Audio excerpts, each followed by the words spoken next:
قرأ الفاتحة.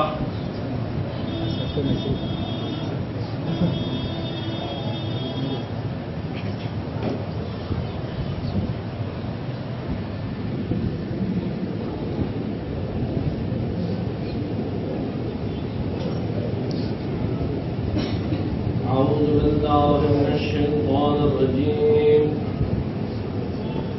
بسم الله الرحمن الرحيم. لا حول ولا قوة إلا بالله العلي العظيم. حسبنا الله ونعم الوكيل. نعم المولى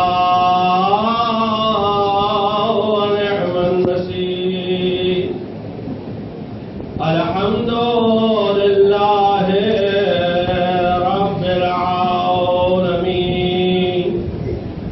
والعاقبة لأهل التقوى واليقين. والصلاة والسلام على أشرف الأنبياء والمرسلين حبيب إله العالمين أبي القاسم محمد. اللهم صل على محمد وآل محمد. صلى الله عليه وآله المعصومين الذين أذهب الله عنهم الرجس وطهرهم تطهيرا. اللهم صل على محمد وآل محمد. سيما بقية الله في الأرض إمام زماننا وولي أمرنا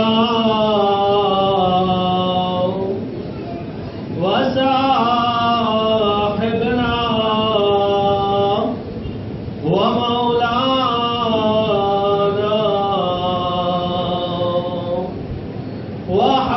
وحبيبنا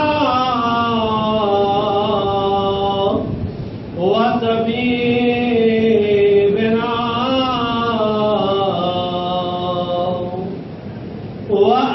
وأنيسنا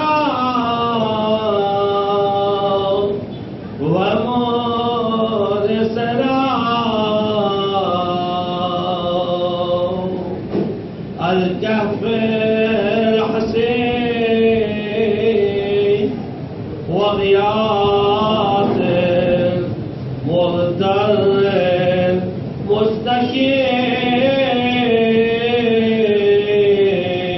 مستكين. روحي وأرواح العالمين له الفداء.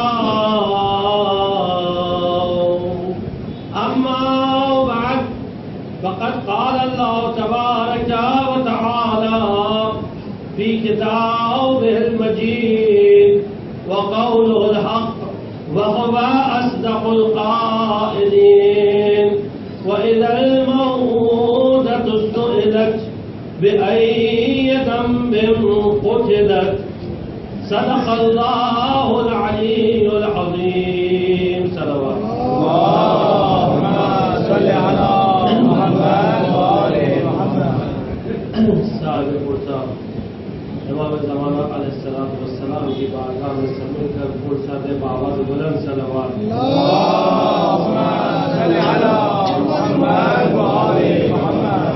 یوم العذاب یوم شہادت حضرت محسن بن علی اس سے بہتر صلوات سے پڑھ کر لیں. اللهم صل على محمد وآل محمد. جس آیت کریمہ کی تلاوت کا شرف حاصل ہوا ہے اس آیت کریمہ میں خداوند متعال فرما رہا ہے سورہ تکویر جو سورہ نمبر 81 ہے قرآن کی. خداوند متعال جو فرما رہا ہے کہ وَإِذَا الْمَوْءُودَةُ سُئِلَتْ بِأَيِّ ذَنبٍ قُتِلَتْ. قیامت کے دن اس بچے سے پوچھا جائے گا جسے اس دنیا میں آنے سے پہلے شہید کر دیا گیا, قتل کر دیا گیا, اس سے سوال کیا جائے گا بِأَيِّ ذَنبٍ قُتِلَتْ, اس کا کیا گناہ تھا, کس وجہ سے اسے مارا گیا, کس وجہ سے اسے شہید کیا گیا, وجہ کیا ہے, علت کیا ہے. اللہ سوال کرے گا قاتلوں سے. اس آیت کے ذہن میں ایک طولانی حدیث ہے جو امام صادق علیہ السلام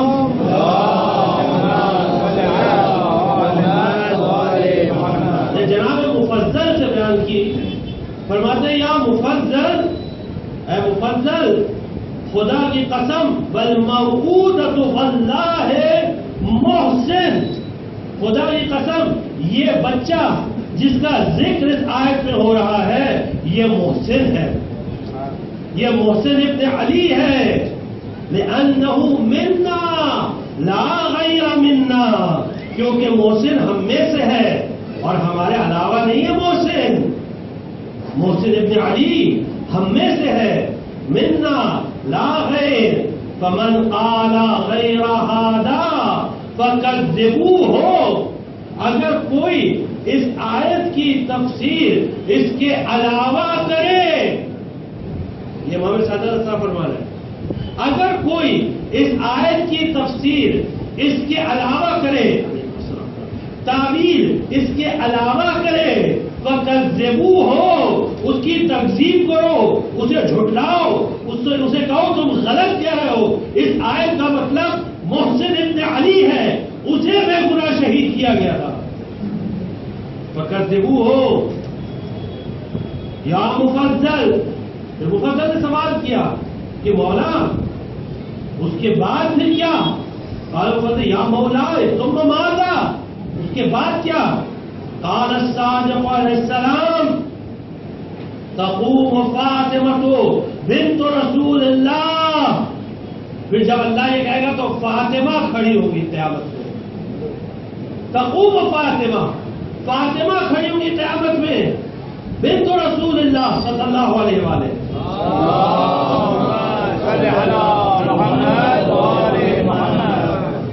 اور فاطمہ کہیں اللہم انجز وعدک وموعدک, پروردگارا جو تو نے وعدہ کیا ہے آج اسے پورا کر. جو تو نے وعدہ کیا تھا کہ ان سے انتقام لے گا, آج فاطمہ کھڑی ہے, آج فاطمہ ان سے انتقام مانگ رہی ہے. وموعدک لی فی من, یہ جملہ سنیے, حدیث کا یہ امام صادق علیہ السلام کا قول ہے, قول معصوم ہے, کسی اور معمولی بشر کا قول نہیں ہے, قول معصوم ہے. اور اس معصوم کا کہ جو اپنی جدہ فاطمہ زہرا سلام اللہ علیہا کے لیے ان دنوں میں ایام میں گریہ کرتے ہیں, روتے ہیں امام صادق علیہ السلام. روایات بہت ہیں, روایات متواتر ہیں.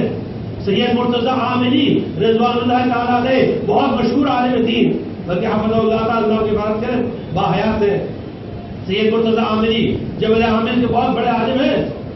ابھی آپ جانتے ہیں چند سال پہلے ایک عالم کہیے یا جو کہیے, اس نے جسارت کی بے حیائی کے ساتھ, اگرچہ سیاہ ماما تھا سر پہ اس کے, لیکن بہت سارے ایسے جو بک جاتے ہیں, اس نے جسارت اور بے حیائی کے ساتھ لکھا ایک کتاب میں کہ فاطمہ پر کوئی ظلم ہوا ہی نہیں, اور یہ سب ساری چیزیں, یہ سب گڑی ہوئی باتیں ہیں, اس کی کوئی حقیقت نہیں. اور نام کے لیے بڑا تھا, ابھی تو الحمدللہ واصل جہنم ہو گیا.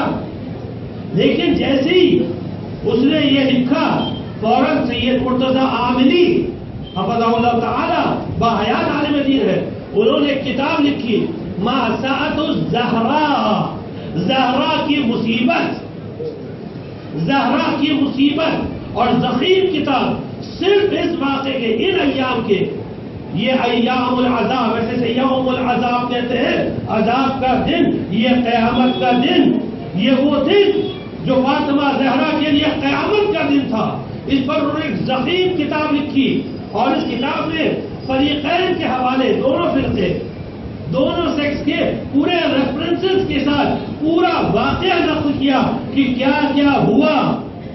اور مأساۃ الزہرا، فاطمہ زہرا کی ٹریجڈی اور مأساۃ سب سے بڑی یہ تھی کہ اگر کوئی غیر انکار کرتا تو ٹھیک ہے وہ غیر تھا، یہ تو اپنا تھا، لیکن چند درہم و دینار کے لیے اپنا دین بیچنے کے لیے تیار تھا۔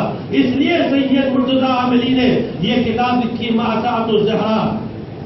تو لکھتے ہیں کہ جناب فاطمہ زہرا قیامت میں شکایت کریں گی، پروردگارا تو میرا انتقام لے، کس سے؟ فی من ظلمنی، جس نے مجھ پر ظلم کیا، وغصبنی، اور میرے حق کو غصب کیا، میرا حق چھینا، وغصبنی وضربنی، اور اس نے مجھے تعزیانے لگائے۔ اللہ، یہ ابھی مصائب کی منزل نہیں، انشاءاللہ مصائب کی منزل میں اور بقیہ باتیں آئیں گی، لیکن جو بات ہے وہ یہ کہ یہ ایام، یہ دن، یہ حضرت محسن سے منسوب ہے، اور علماء مورخین میں آپس میں اختلاف ہے کہ کس دن یہ واقعہ پیش آیا۔ کوئی کہتا ہے کہ پہلی ربیع الاول کو آیا، رسول اللہ کی شہادت کے 3 دن بعد، کوئی کہتا ہے کہ مثلا تیسری ربیع الاول کو، کوئی کہتا ہے چوتھی ربیع الاول۔ بہرحال اس سے مراد کوئی مقصد نہیں ہے، کوئی بحث نہیں ہے، اس طرح تمام چیزوں میں اس طرح اختلافات ہوتے ہیں، لیکن حقیقت یہ ہے کہ یہ واقعہ ہوا، اور انشاءاللہ اگر خدا نے توفیق دی تو مختصر ان چیزوں کے بارے میں آپ کی خدمت میں چند باتیں عرض کریں گے، لیکن اس سے پہلے جناب محسن ابن علی کے بارے میں چند باتیں، تاکہ ان شبہا کے جو مقتول ہیں، جو شہید ہیں، ان کی تھوڑی سی معرفت کوشش کریں کہ آپ تک پہنچائے۔ ایک سلوات بآواز بلند۔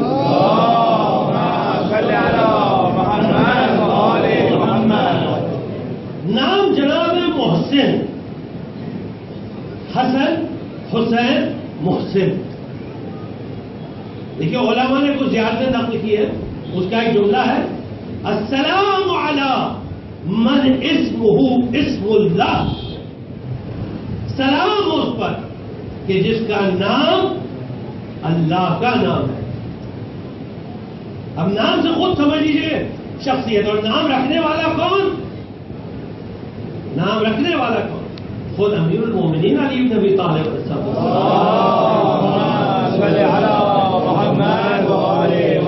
جناب امیر نے نام رکھا محسن، حسن، حسین، محسن۔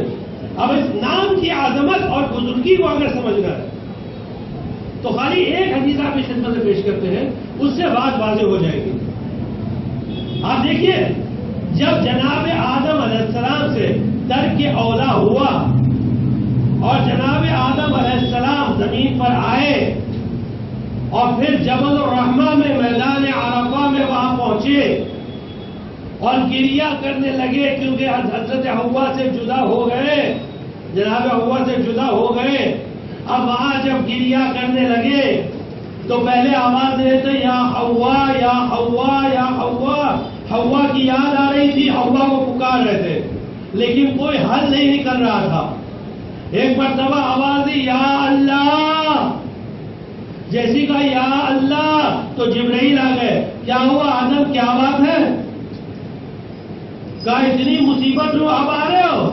کہا اتنی دیر سے تم ہوا ہوا کر رہے تھے، اب جیسی تم نے کہا اللہ تو اللہ نے بھائی جاؤ جب آپ مجھے یاد کیا ہے۔ کہا دیکھو یہ مصیبت، یہ پریشانی ہے، کروں کیا؟ کہا اے آدم ان اسماء کو یاد کرو جو اللہ نے تمہیں خلقت کے وقت بتائے تھے۔ آدم نے کہا کون سے اسماء؟ کہا یاد کرو ان اسماء کو۔ جبرائیل نے تلقین کی، آدم نے دہرایا اللہم انی اسألک بحق محمد وانت المحمود۔ پروردگارا میں تجھ سے سوال کرتا ہوں، دعا کرتا ہوں، کس کا واسطہ؟ محمد کا واسطہ کہ تو محمود ہے۔ اللہ نے اپنے نام محمود سے محمد کا نام رکھا۔ اللہم انی اسألک بحق محمد وانت المحمود وبحق علی وانت الاعلی، اور علی کے نام سے مانگتا ہوں کیونکہ تو اعلیٰ ہے۔ اللہ نے اپنے نام اعلیٰ سے علی کا نام رکھا۔ وبحق فاطمہ وانت فاطر السماوات والارض، اور تجھے فاطمہ زہرا کا واسطہ، تو آسمان اور زمین کا فاطر اور پیدا کرنے والا ہے۔ ایک ایک نام اللہ کا نام، 75 میں سے ایک معصوم کا نام، ایک ایک نام آدم نے ہے۔ اب چوتھا نام وبحق الحسن وانت المحسن، تجھے حسن کا واسطہ کہ تو محسن ہے۔ اللہ نے اپنے نام محسن میں سے اللہ نے اپنے نام محسن میں حسن کا نام رکھا۔ یعنی معلوم یہ ہوا کہ دعا کو مکمل کرنے اس کے بعد آئے وبحق الحسین وانت قدیم الاحسان، اور تجھے حسین کا واسطہ کہ تو قدیم الاحسان ہے، تو قدیم الاحسان ہے، تو ازل سے احسان کرتا چلا آ رہا ہے، تو قدیم الاحسان ہے، جب سے مخلوقات کو پیدا کیا تب سے احسان کرتا چلا آ رہا ہے۔ تو انت المحسن وانت قدیم انت بحق الحسن وانت المحسن، تو معلوم یہ ہوا کہ اللہ نے اپنے نام محسن سے حسن کا نام رکھا۔ تو جب نام حسن میں اتنی برکت ہے، جس نام حسن میں اتنی برکت ہے، تو جس نام حسن سے محسن سے حسن رکھا گیا ہے، اس نام میں کیا برکت ہوگی؟ ایک صلوات پڑھ دیجیے محمد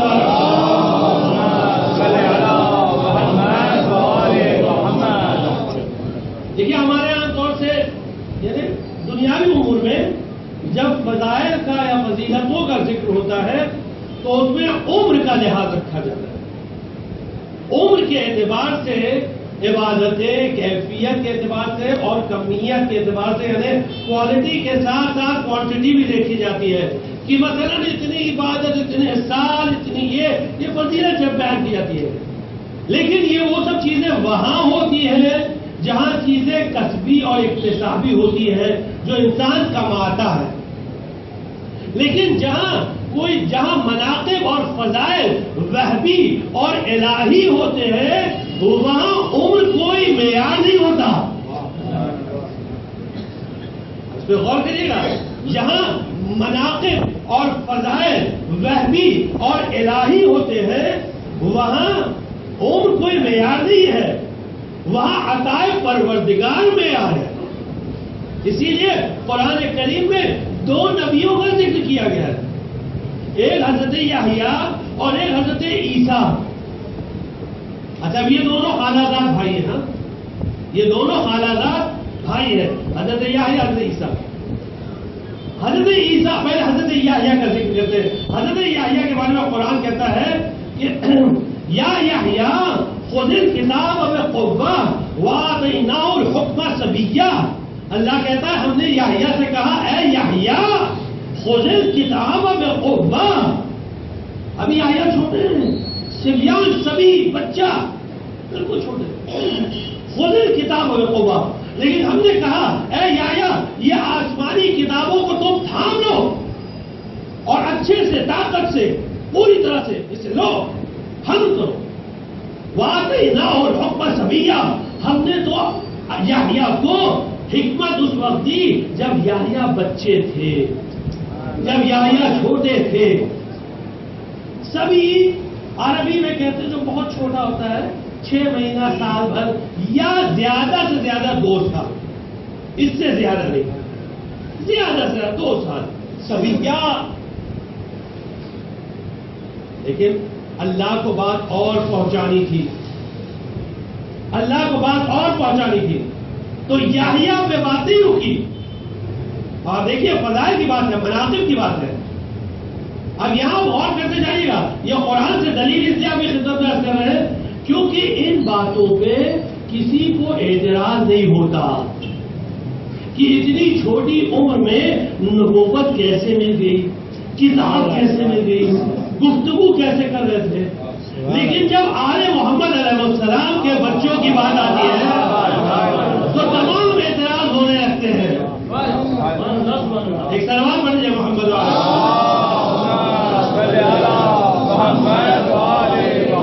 نعرہ حیدری. اللہ حجت تو تمام کرتا ہے، اللہ حجت کو اس لیے تمام کرتا ہے تاکہ کسی کے لیے کوئی حجت باقی نہ رہے. ولادت ہوئی عیسیٰ کی، بغیر باپ کے ولادت ہوئی. کسی کو شک نہیں ہونا چاہیے کہ کیسے یہ ولادت ہو گئی.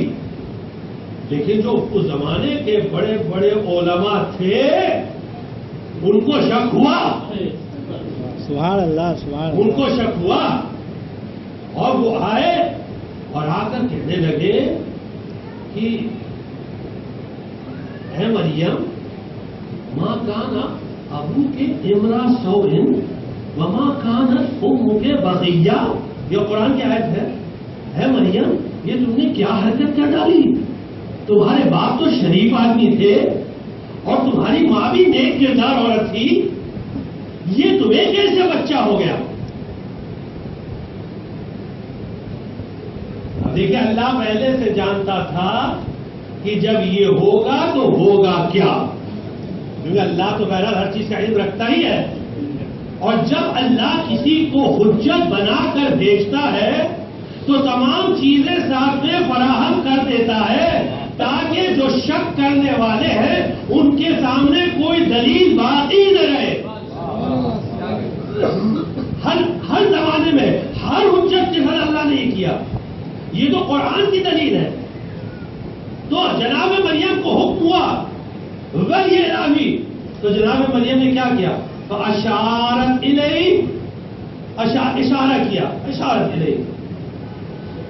مجھ سے مت پوچھو، تم کو اگر سوال کرنا ہے بچے سے سوال کرو.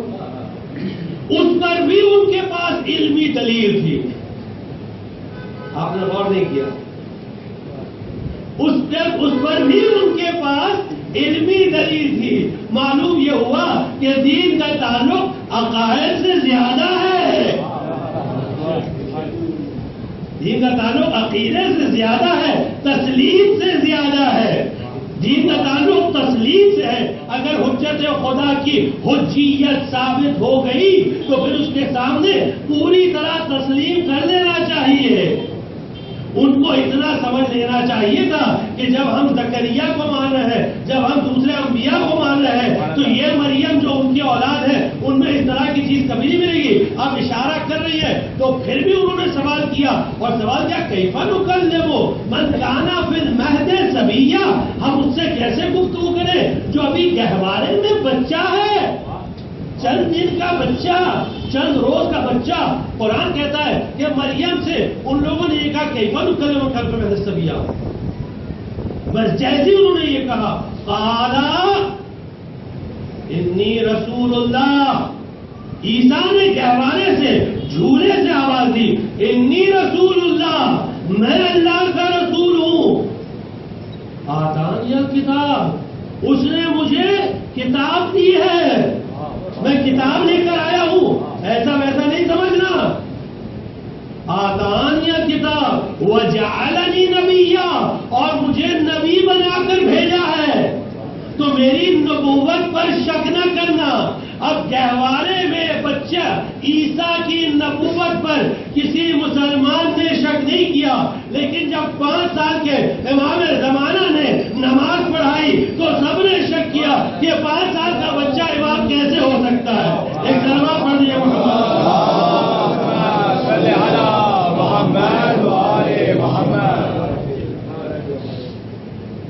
اس کے علاوہ روایات ہے. یہ تو قرآن کی آیات میں سنتا تھی، روایات ہے. جناب یحییٰ، دیکھیے پہلے جناب یحییٰ کی آیت کا ذکر کیا جب مثلا 2 سال کے ہو گئے. حضرت عیسیٰ گہوارے میں، اور اس سے سے پہلے والی منزل بطن مادر میں ہے، شکم مادر میں، ماں کے پیٹ میں جناب یحییٰ،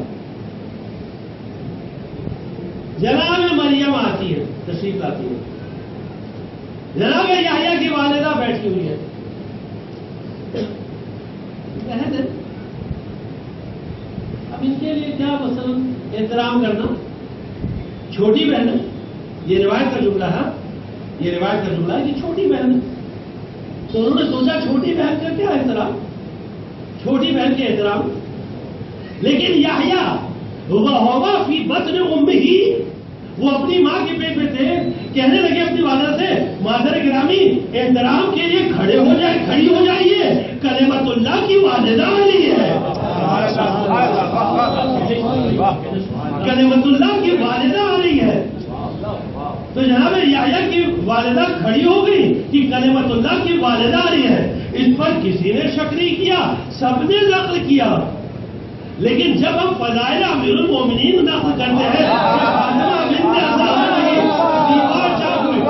یہ کیوں کر ممکن ہے، ایک سلوات پڑھ دیجیے۔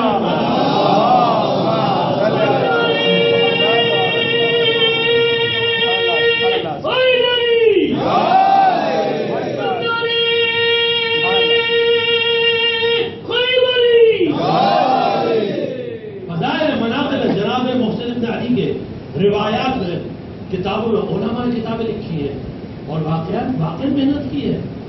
آپ دیکھیے پیغمبر اکرم صلی اللہ علیہ وسلم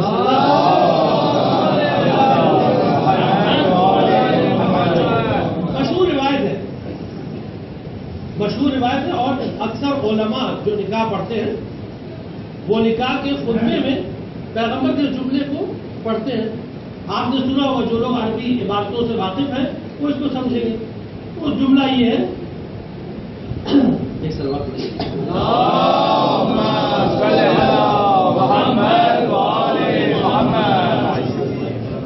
ایک سلوات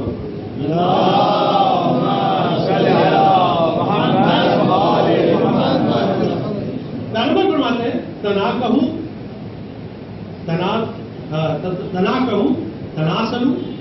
نکاح کرو اور نسلیں بڑھاؤ، تکثروا، جتنا ہو سکے نسلیں بڑھاؤ، پیغمبر کی حدیث ہے اور یہ نکاح خود میں پڑھی جاتی ہے، تکثروا، اولاد اتنی سکھواؤ، فإنی أباہی بکم الامم یوم القیامہ، کیونکہ قیامت کے دن میں دوسری امتوں کے سامنے فخر و مباحات کروں گا کہ دیکھو یہ میری امت ہے، اتنی کثرت کے ساتھ اتنی زیادہ امت، یہ میری امت۔ پیغمبر فرماتے ہیں، غور کریے گا حدیث پر، ہاں اب یہاں تک تو سب کے سمجھ میں آتی ہے بس، نکاح کرو، اولاد بڑھاؤ، جتنا زیادہ ہو سکے۔ میں پیغمبر فرماتے ہیں میں فخر و مباحات کروں گا تمہاری بنا پر قیامت کے دن دوسری امتوں کے سامنے، اور پھر آخری جو الفاظ حدیث کے، ولو بالسقط، چاہے وہ بچہ پیدا ہی نہ ہوا ہو، صرف ہو، یعنی بطن مادر میں مر گیا ہو۔ آپ نے غور کیا، یعنی وہ بچہ زندہ نہیں پیدا ہوا، مردہ بچہ پیدا ہوا، وہ مردہ تھا، پھر بھی پیغمبر فرماتے ہیں کہ میں ایسے افطار پر بھی فخر و مباحات کروں گا۔ اب سارے مولوی پڑھتے ہیں، فریقین کے ہاں یہ دونوں، یعنی دونوں ہیں، شیعہ بھی پڑھتے ہیں، اہل تسنن بھی پڑھتے ہیں، اور بڑے فخر سے پڑھتے ہیں نکاح کے ٹائم پہ، کہ جتنا خطبہ طولانی ہوتا ہے اتنا اچھا لگتا ہے۔ اب اچھا لگتا ہے مراد دوسری چیز ہے، آپ جتنا سمجھتے جائیں، جتنا خطبہ طولانی ہوگا اتنا خطبے کی ویلیو بڑھے گی۔ تو حدیث پڑھتے ہیں، تناکحوا تنازلوا تکثروا فإنی أباہی بکم الامم، قیامت کے دن میں فخر کروں گا، مباحات کروں گا، ولو بالسقط، چاہے بچہ ساقط ہی کیوں نہ ہو، چاہے بچہ ساقط ہی کیوں نہ ہو۔ اب یہاں سوال یہ ہے کہ عام مسلمان کے بچے کے پر تو پیغمبر فخر کریں گے اور اپنے نواسے محسن اور خیر نہیں کریں گے. ایک سلوات پڑھ لیا محمد.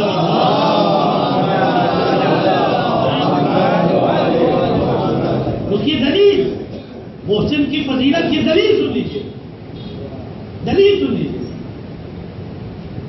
جب کوئی بچہ، چھوٹا بچہ جب مرتا ہے، حتیٰ کہ انبیاء کے بچے، یہاں تک کہ جب پیغمبر کے بیٹے ابراہیم کا انتقال ہوا، بالغ نہیں تھے ابراہیم، پیغمبر کے بیٹے بالغ نہیں تھے جب انتقال ہوا، تو کہا کہ اسے دفنا دو تاکہ جنت میں اس کی ماں سارا اس کا خیال رکھے.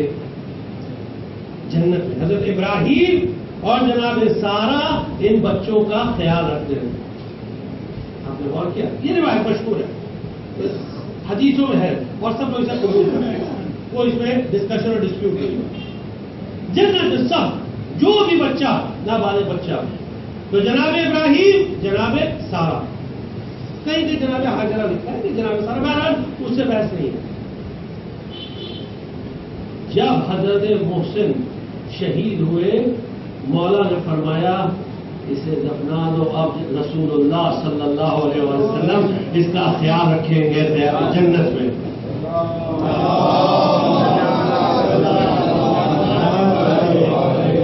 اب جنت میں رسول اللہ. اب یہاں دیکھیے، ہمارے ذاکرین، ہمارے علماء فضائل و مناقب پڑھتے ہیں. حسنین علیہ السلام کے، ان کے چند عمر کے اور واقع پڑھنا بھی چاہیے، جتنا ہو سکے پڑھنا چاہیے. اس کی بڑی اہمیت ہے اور پڑھتے رہنا چاہیے، اور کبھی ان فضائل و مناقب سے کبھی کسی کو تھکنا نہیں چاہیے، اور یہ نہیں کہنا چاہیے کہ صرف فضائل پڑھتے رہتے ہیں. نہیں، اگر وہ ان فضائل کی اہمیت کو سمجھیں گے تو کبھی اس طرح کے سوالات نہیں کریں گے. اب یہاں جب چند سال پیغمبر نے حسنین علیہ السلام کو کھلایا، تب تو اتنے فضائل اور اتنے مناقب. اب یہاں جناب محسن اس زمانے سے لے کر، یعنی 11ویں ہجری سے لے کر آج تک پیغمبر کھلا رہے ہیں اور کھلاتے رہیں گے قیامت کے دن تک. تو ہم اس سے ان کی بزرگی اور ان کا منزلت، ان کا مقام سمجھ سکتے ہیں. ایک سلوات پڑھ دیجیے محمد والا.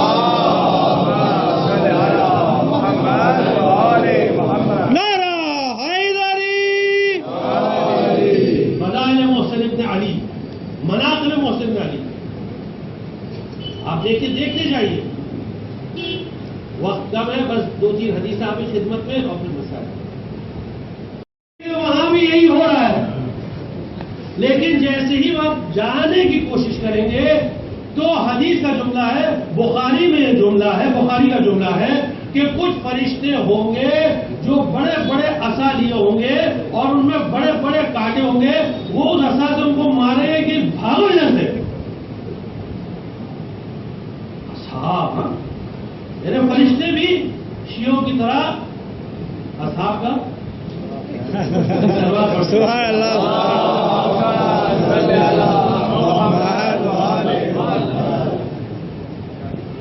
اب یہاں روایت ہے، بخاری کی روایت ہے، بخاری کی. میں ہی نہیں روایت آپ کے پڑھ، اور کسی کو ریفرنس چاہیے تو پورا دے سکتے.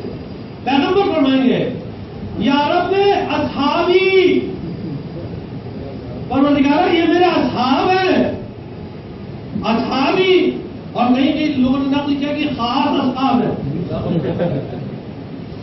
اب کچھ لوگ بڑھا بھی دیتے نا کچھ چیزیں، تو کہا کہ خالی اصحاب میں مزہ نہیں آئے گا، تو لگا دو تھوڑا سا تاکہ تھوڑا اور احترام ہو جائے. ابھی معلوم نہیں کس کا کام تھا، اس طرف کا تھا اس طرف کا تھا. خاص اصحابی میرے اصحاب ہے. آواز حق آئے گی، اے محمد تمہیں معلوم نہیں کہ تمہارے بعد ان لوگوں نے کیا کیا. اب یہاں لوگ کہتے ہیں کیا رسول اللہ کو معلوم نہیں تھا؟ یقیناً رسول اللہ کو معلوم تھا. یقیناً جب حدیث نقل ہو رہی ہے تو حدیث بیان کرنے والا کون ہے؟ رسول اللہ ہی تو بیان کر رہے نا، تبھی تو بخاری میں آئی ہے، ورنہ کہاں سے آ جاتی؟ تو اس لیے رسول اللہ بیان کریں تو بتانے کا مقصد یہ ہے، بتانے کا مطلب یہ ہے کہ قیامت میں اگر تم یہ سوچتے ہو کہ صرف میرا دامن تھام کے نکل جاؤ گے تو تم دھوکے میں ہو. قیامت میں تو ہوں لیکن چلے گی علی کی.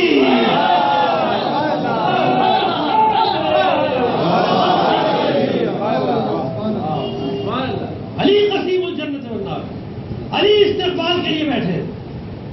یعنی پاس ہونے کے بعد بھی جب لوگ جائیں گے جنت میں، یعنی جنت میں جانے کی بات آئے گی.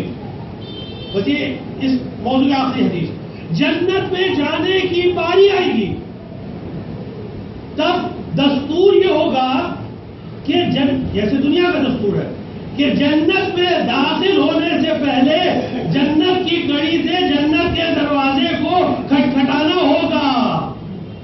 پھر رضوان دروازہ کھولیں گے، ہاں آؤ، جو خازن الجنہ ہے.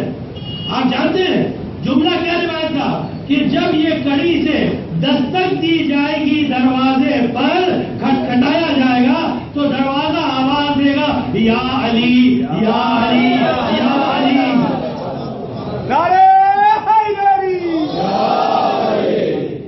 یا علی، علی سے کوئی آدمی پیچھا نہیں چھوڑ سکتا، نہ اس دنیا میں نہ موت کے بعد. سبحان اللہ سبحان اللہ.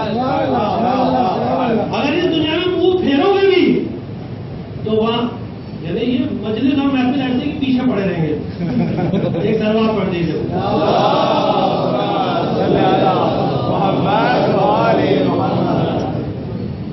فضائل مناقب آپ سب واقف ہیں، ابھی تفصیلات میں نہیں جانا، بس اتنا حل کافی ہے. یعنی علی تسلیم الجنت، شہزادی کا مرتبہ آپ کے لیے واضح ہے. دونوں چیزیں واضح بالکل. آپ جناب محسن کی فضیلت کو سمجھنا چاہیں گے؟ جناب محسن وہ ہے جو امیر المومنین اور فاطمہ زہرا کے استقبال کے لیے جنت میں دروازے پر انتظار کرے گا. سبحان اللہ سبحان اللہ. حدیث کا جملہ سن لیجیے کہ جناب محسن جنت میں اس حالت میں جس طرح شہید کیا گیا، جنہیں اللہ کہے گا، آواز آئے گی ادخل الجنہ، جنت میں چلے جاؤ محسن. فقال المحسن علیہ السلام لا، نہیں میں جنت میں نہیں جاؤں گا حتی یدخل ابوایا قبلی، جب تک کہ میں اپنے والدین امیر المومنین اور فاطمہ زہرا کا استقبال نہ کر لوں کہ وہ میرے آگے آگے جائے. ایک صلوات پڑھ لیجیے محمد.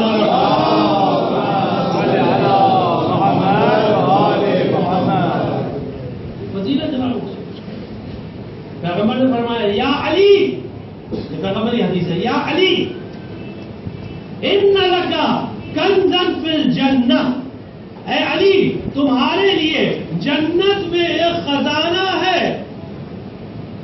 جنت میں خزانہ ہے. پیغمبر نے اس کے آگے وضاحت نہیں کی، حدیث میں صرف اتنا جملہ ہے، ان لک کنزا فی الجنہ، تمہارے لیے جنت میں خزانہ ہے. بات یہی رک گئی. اللہ مجلسی رضوان اللہ تعالی علیہ فرماتے ہیں کہ قد سمعت بعض المشائخ، میں نے اپنے اساتذہ سے سنا ہے، میں نے اپنے ٹیچر سے یہ سنا ہے کہ انہوں نے کہا، پہلے انہوں نے کنز کی، کنز کسے کہتے ہیں؟ خزانہ. انہوں نے کنز کی وضاحت کی اللہ مجلسی نے اسی حدیث کے ذہن میں. کہتے ہیں خزانہ کس کو کہتے ہیں؟ خزانہ اس چیز کو کہتے ہیں جس کو انسان سنبھال کے رکھتا ہے. غور سے سنیے گا، یہ علامہ مجلسی لکھ رہے ہیں، ہماری کوئی اوقات نہیں یہ سب بات بول سکے. ہاں علامہ مجلسی کہتے ہیں خزانہ اسے کہتے ہیں کہ جس کو انسان سنبھال کر رکھتا ہے اور وقت ضرورت اسے استعمال کرتا ہے. وقت ضرورت اسے استعمال کرتا ہے. پیغمبر فرماتے ہیں یا علی ان لک کنزا فی الجنہ، اے علی تمہارے لیے جنت میں ایک خزانہ ہے. اب علی کے لیے، علی کو کس خزانے کی ضرورت ہے، علی کو کس چیز کی ضرورت ہے؟ اللہ مجلسی لکھتے ہیں کہ میں نے اپنے اساتذہ سے سنا ہے کہ یہ خزانہ یہ محسن ابن علی ہے، یہ محسن ابن علی ہے، ولده المحسن وهو الصدق الذي ألقته فاطمة لما زغدته بين البابين. یہ وہ محسن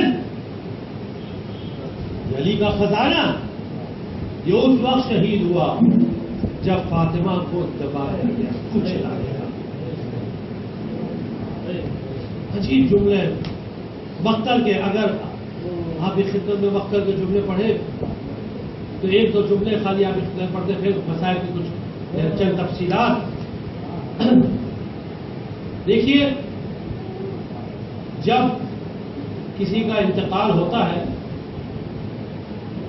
اور خبر یہ پھیلتی ہے کہ مولا کا انتقال ہو گیا، عام طور سے دستور یہ ہوتا ہے کہ اڑوس پڑوس والے خبر دیتے ہیں، خبر کو پھیلاتے ہیں تاکہ دوسرے آ کے گھر والوں کو پرسہ دے. فاطمہ زہرا پرسے کا انتظار کرتی ہے، فاطمہ زہرا پرسے کا انتظار کرتی رہی، لیکن کوئی پرسہ دینے والا آیا نہیں. کسی نے آ کر پرسہ دیا نہیں، ہاں لیکن تیسرے دن دروازے پر دستک ہوئی اور مسلمان آئے لیکن کیسے آئے کہ ہاتھوں میں لکڑیاں تھی اور آگ لیے ہوئے تھے. کہا علی کو باہر بھیجو ورنہ ہم اس گھر میں آگ لگا دیں گے.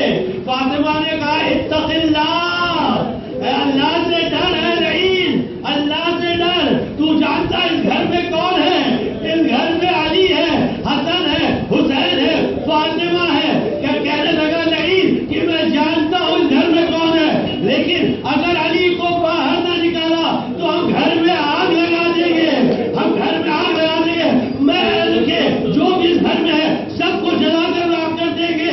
بس ایک مرتبہ مسائل کو مختصر کرتے ہوئے ایک مرتبہ لعین نے کیا کیا، اپنے غلام قنفذ سے کہا کہ دروازے پہ آگ لگاؤ. قنفذ لعین نے، قنفذ ملعون نے دروازے پر آگ لگانا شروع کی. دھواں اندر جانا شروع ہوا، گھر پورا دھوئے سے بھر گیا، پورے گھر میں دھواں ہوا. ایک مرتبہ دروازہ جلنے لگا، جیسے ہی دروازہ جلنے لگا ایک مرتبہ قنفذ لعین نے دروازے کو زور سے اپنے نجس پیر سے مارا. دروازے کے پیچھے اور کا جملہ ہے کہ دروازے کے کیل فاطمہ کی پتلی میں پیوست ہوئی.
للہ